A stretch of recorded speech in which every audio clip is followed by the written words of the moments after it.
vaut le film qui va sortir le 25 octobre 2023 au cinéma, réalisé par Tarek Boudali, qui a aussi réalisé Épouse-moi mon pote, 30 jours max. On retrouvera comme d'hab toute la bande à Fifi, avec le retour de Vanessa Guide, Marie-Anne Chazelle et José Garcia. Alors l'histoire c'est quoi? Après 30 jours max où normalement il devait mourir au bout d'un mois, dommage, Ryan, policier maladroit, doit cette fois-ci sauver sa grand-mère qui a été kidnappée par un cartel mexicain. Oui, parce que sa grand-mère c'est Lydie Violette qui vit dans le 93. Non, excusez-moi, au Mexique. Donc il doit récupérer deux émeraudes. L'un est détenu par une riche héritière vivant à Abu Dhabi qui parle très bien français et qui a l'habitude de torturer et tuer des gens avec tous ses gardes qui parlent que français. Classique. Et l'autre est un temple maya perdu au milieu du Mexique que personne n'a jamais trouvé à part 4 flics parisiens. Classique. Il a 3 jours pour la libérer aux côtés de ses fidèles collègues, fidèles que dans un il voulait le buter. Ça change pas dans le 2. Il va vivre des aventures entre Paris, Abu Dhabi et Cancun. Là niveau humour, on est sur du grand fifi. Le film reprend des codes de façon blockbuster américain, comme des films d'action, des films d'aventure,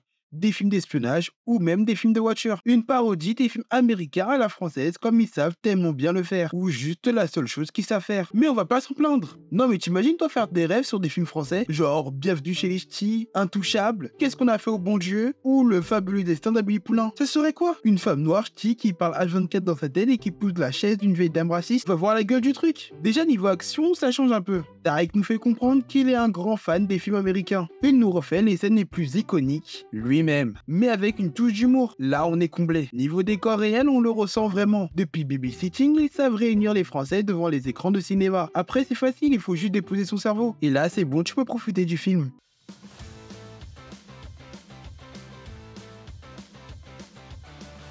Le film est une tuerie. Oui, j'ai pas mis la note maximale parce que le scénario est incohérent mais reste génial, des scènes d'action surfaites, mais le film répond à tout en termes de comédie. Non mais ça va 2 secondes les films où il faut tout le temps réfléchir, ou remettre toute sa vie en question.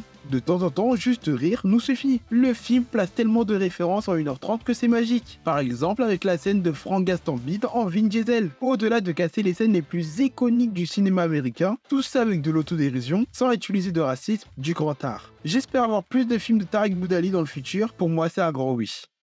Like et partage la vidéo et abonne-toi à la chaîne, merci, ça fait toujours plaisir.